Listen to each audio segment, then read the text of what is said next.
Hello everyone दोस्तों, मैं अरुण शर्मा। आप देख रहे हैं द सोच। दोस्तों, जुड़े बात करने वाले हैं महाराष्ट्र में महासियासी दंगल जिसने करवट बदली है। एक नाथ शिंदे जो बीजेपी का मुख्यमंत्री का चेहरा रहे, पर बीजेपी ने मुख्यमंत्री नहीं बनाया। फिर उन्होंने वित्त मंत्रालय मांगा, गृह मंत्रालय मांगा, कुछ नहीं दिया।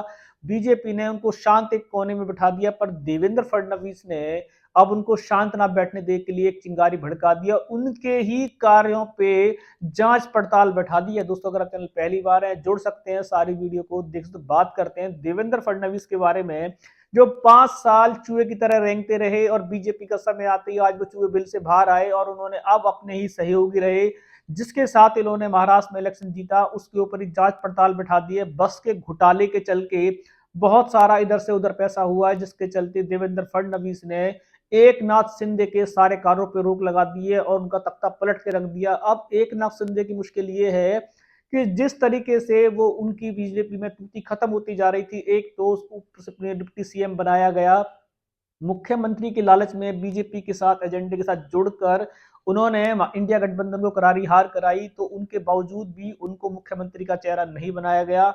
उसके बाद उन्होंने काफी रूटा मटकी की, अमित शाह को आंखें दिखाई, देवेंद्र फडणवीस को आंखें दिखाई, जिसके चलते उनको गृह मंत्रालय की डिमांड की गई, शायद वो भी नहीं दिया गया। वित्त मंत्रालय अजित पवार को दे दिया गया। आप देखा जाए तो शिंदे बहुत दिनों से गायब से नजर आ रहे थे, उनकी सहमति और असहमति कुछ समझ में नहीं आ रही थी।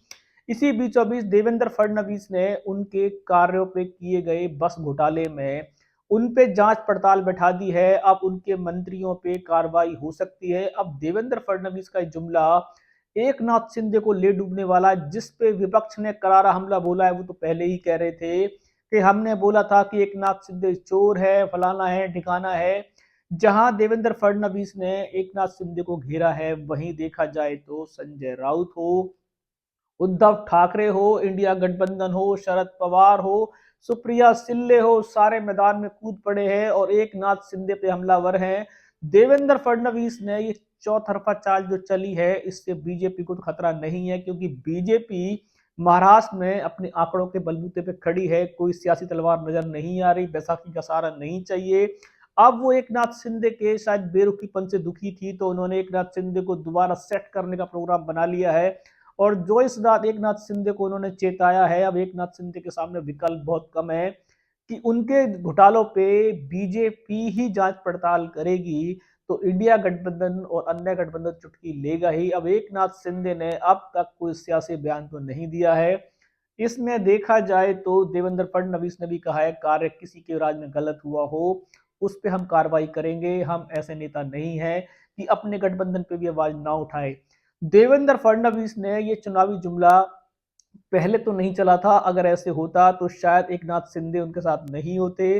पर एक नाथ शिंदे पे कार्रवाई होना बीजेपी के नेता के लिए एक नया सवाल खड़ा है कि अगर एक नाथ शिंदे ने बस घोटाले में इतना गबन किया था, उनकी सरकार के मंत्रियों ने किया था, तो बीजेपी ने उनके साथ इलेक्शन क्यों लड़ा? क्या बीजेपी अब दुगली राजनीति कर रही है?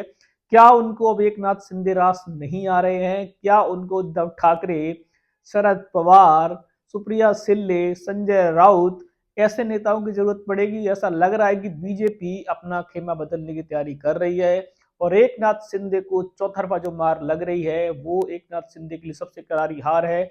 भले ही महाराष्ट्र में वो अच्छी खासी जीत लेके आए हो, पर बीजेपी ने उनको चारों खाने जो चित किया। अब एक नाथ शिंदे में आगामी सफर कैसे काटेंगे, इस समय बताएगा।